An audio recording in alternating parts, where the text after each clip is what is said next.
Hey guys, good morning. How are you all doing today? I hope you're all doing great. Today's video is going to be a little bit of a roller coaster. We've got good news, we've got bad news, and we've got a ton of new headsets coming our way. I'm Mysticle, and today I'm bringing you a recap of the last few days of XR news. So as usual, if you like this one, slap that red button down below. Or some people have been telling me it's white now. I don't know what that's all about, but yeah, slap it if you like it. Slap it if you like it. But let's get right into the news.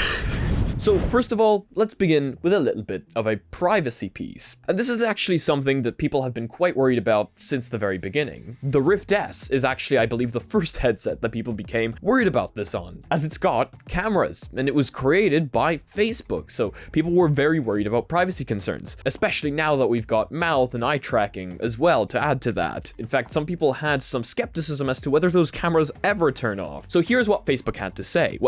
Here's what Meta had to say. We collect information about or related to the position and orientation of your headset and controllers to determine body pose and make your avatar's movements more realistic. The position of your headset, the speed of your controller movement, and changes in your orientation, such as when you duck, when playing a game, to deliver an immersive and realistic virtual experience. Your audio data, when your microphone preferences are enabled, to animate your avatar's lips and movement. Hand tracking. If you choose to enable hand tracking, we collect technical information, like estimated hand size and pose data.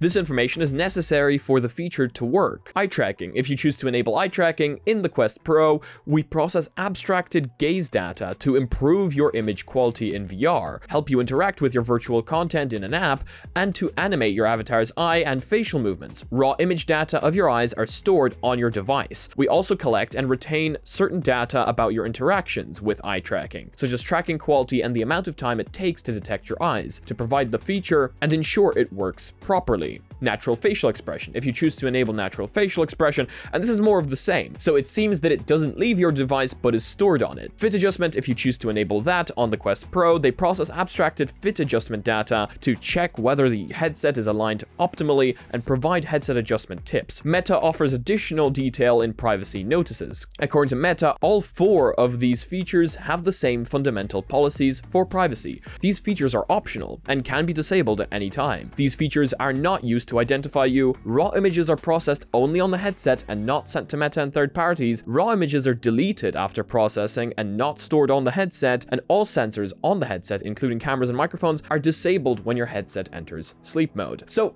there you go. That is quite good information. That is, if you choose to believe it. But it sure does seem like the privacy aspect of these cameras is actually really good. Everything seems to be processed locally, and when you're done with it, it's destroyed, which is the right way of doing things, and it's the way I think privacy should be dealt with cameras going forward, and that makes me rather satisfied. But do let me know what you think about camera privacy and whether you trust what Meta had to say down below. Next piece of news. Okay, we have an array of headsets coming our way very, very soon. The PSVR 2 is now available for pre-order, and I've seen people on Twitter go all over the fact that they have been chosen to spend their money. I think it's rather hilarious, but a ton of people have pre-ordered their PSVR 2, and I haven't. I don't even have a PlayStation 5. In fact, they're still not the easiest thing to get out here. I mean, if it works with PCVR, I'm probably gonna buy it, and maybe if I get a larger space, I'll buy it. But currently, me getting the PSVR 2 would honestly just kind of be a waste. That's one headset that we have to look forward to, the PSVR 2.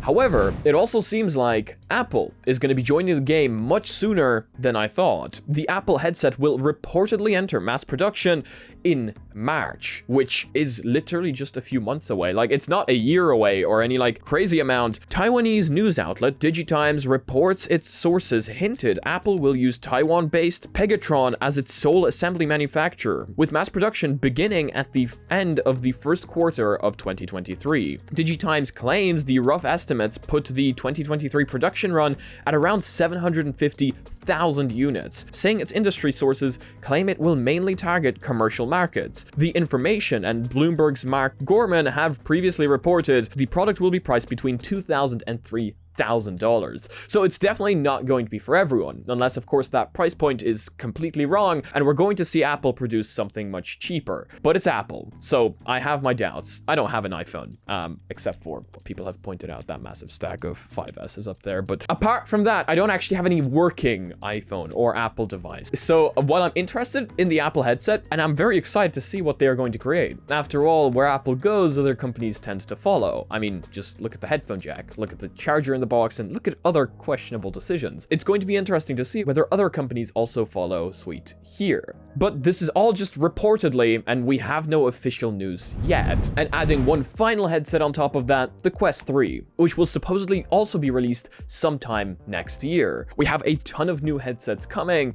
and I am very, very excited for them. If you're looking to buy a Quest 2 right now, while now might be the best time with the discount they have going on, you might also want to wait, because a ton of headsets are coming our way, including the HTC Vive Flowcus, which is supposedly a device that Vive is working on. Apparent leaks reveal a HTC Vive headset with a slim, modular design. YouTuber, sadly it's Bradley, as usual, I simp for Brad, shared renders of a new HTC Vive headset based on images leaked to him. And let's not lie to ourselves, Brad's been quite accurate in the past. I mean, just look at the Quest Pro. He got that pretty much spot on. HTC has been teasing a new headset for a while now in a series of cryptic images on Twitter, including posting things such as go small or go home, and they have confirmed they're working on a headset. Lynch has said the images leaked to him were black and white, but sharing them would reveal the source. He again worked with the product designer, Marcus Kane, to produce a detailed 3D model from renders. The renders show a headset resembling the Vive Flow,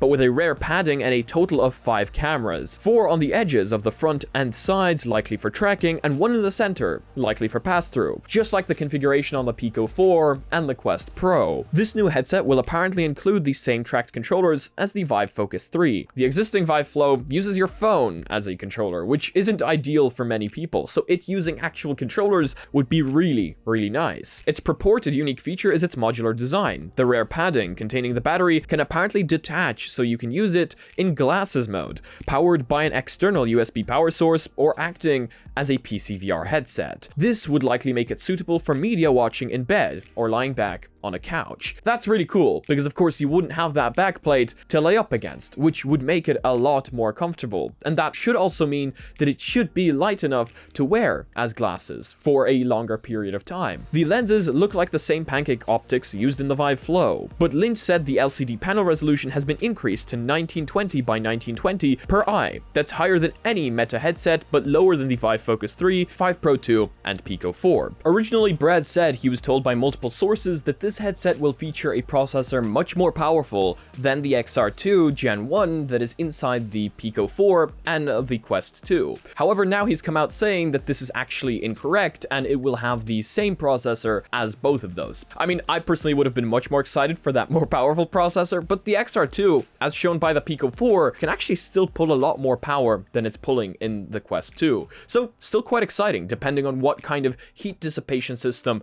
HTC uses. Now let's move on to the next headset. This one is one that a lot of people, including myself, are quite skeptical about. The Pimax Portal, a device that has recently gone on Kickstarter, and a device that can turn into pretty much anything. It can be a standalone Android gaming device, it can be a VR headset, and it can be a hub for your TV at home. Pimax has launched the Kickstarter campaign for its Portal, a handheld console with an accessory that turns it into a VR headset. This is the third time Pimax has announced its VR 3.0 family of devices. All 3 are supposedly in dual mode, operating either as standalone or PC VR, which is really, really nice. Last year, it announced the Reality 12K headset with a 200-degree field of view, with pre-orders supposed to open in summer for a late 2022 launch. In summer, however, rather than opening those pre-orders, they announced the Crystal headset, pitched as having the highest angular resolution of any consumer headset, which was originally supposed to ship in October. Neither the Reality 12K nor the Crystal have shipped, despite Pimax announcing this entirely new project. The console looks like a Nintendo Switch, but the unique aspect here is that it can slide into a VR headset shell and become a fully 6DoF VR headset. Pimax claims a lot of things about this device, and if you want to watch a video about specs, etc., or watch the live stream, check both of those out right up here. We're not going to go through all of that in this video, as they really did claim a lot. A lot of people are skeptical, and tons of people didn't even think it existed, despite Pimax saying it had dev kits ready for launch. Well, Pimax is supposedly showing this project off during events such as VR Days, which is coming up very, very soon. And I actually found a post on Twitter where someone has their hands on this device and has told us that they have used it in both standalone mode and VR mode, which proves the device exists. But how well it actually works, I don't know. While I love what Pimax is doing, like, I love the idea of it, if it works, it's going to be huge. But that's a big if. And as I've said before, this device seems like it wants to do everything. And what I've found is devices that want to be good at everything tend to not go 100% in any of those aspects. But let me know your opinions down below. Next piece of news. The Pico 4, a device that is apparently more powerful than the Quest 2, as we talked about in the previous video, is not selling as well as Pico would have imagined. CNET Technology Reports cites multiple insiders at Pico. The company apparently hoped to sell more than 1 million headsets this year, but that target is unlikely to be met. Even before this, an initial supply order of 2.5 million units was apparently cut to 1.8 million units. This, however, contradicts Pico's only public statements on sales. In mid-October, the week before the Pico 4 Western launch, the company warned that some pre-orders in Europe would be delayed due to unprecedented global demand. In June, IDC estimated that the Quest 2 had sold just under 15 million units so far. The report also says the ByteDance acquisition last year created internal struggles for Pico, with rapid expansion of the company leading to factional disputes between original employees and the new staff added at the tech giant. At present, Pico is like a team playing on a football field, but the team is divided. Everyone plays their own way, and they don't work together to do one thing, one source said. How true this is, I don't know. I don't work there. But if it is true, it doesn't seem to be looking good for Pico. Again, my full review on the Pico 4 will hopefully be coming soon. I just need a little bit more time with it, as updates are coming out and the Pico 4 actually has a working AR mode now. Yes, a stereoscopically correct AR mode. Pico has included this in an update recently, and you can actually see it at work in this demo from OpenBrush. It seems to be working incredibly well, and while I haven't had the chance to try it out myself, I've been told by other sources who have played around with it that it really is quite nice. So yeah, Pico is updating their headsets, and they're also giving them quite large updates, including one that fixes stereo pass-through, which I did not think would happen. And while this isn't 100% correct, I believe it's using some mind trickery and just kind of using the 4 cameras to stitch everything together in a different way.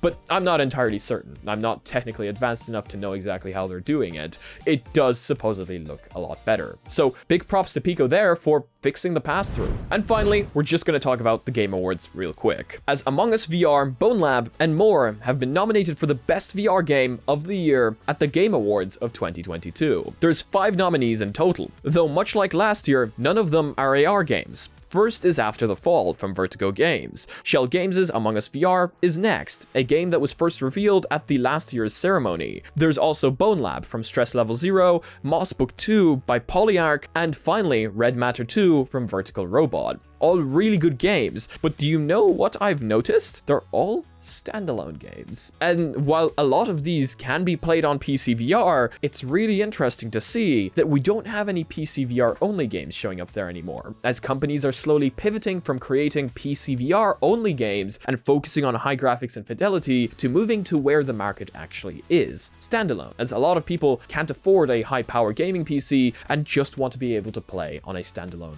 headset. A lot of people don't like this and are saying that it has reduced the quality of games, but a lot of people are also more than okay with it. Either way, that's going to be it for today's news video. As usual, I'm Mysticle, and if you liked this one, do leave a like. It costs you nothing, and it helps the channel out a lot. If you disliked it, this button does work too, but let me know why down in the comment section below. Let me know your opinions on all of these topics we have discussed today. I love hearing your guys' opinions down below. Thank you so much to the Patreons supporting this channel. You guys help me out a ton, paying my bills, paying my subscriptions, and helping me make these videos better. If you guys are not yet part of our community, we have a Discord down below, and we have a Reddit, where I want to see you posting your spicy memes. And as usual, if you want to be notified about extra content coming up on the channel, make sure to smack that subscribe button with your forehead, ding my bell, and see you again in the next video. Peace.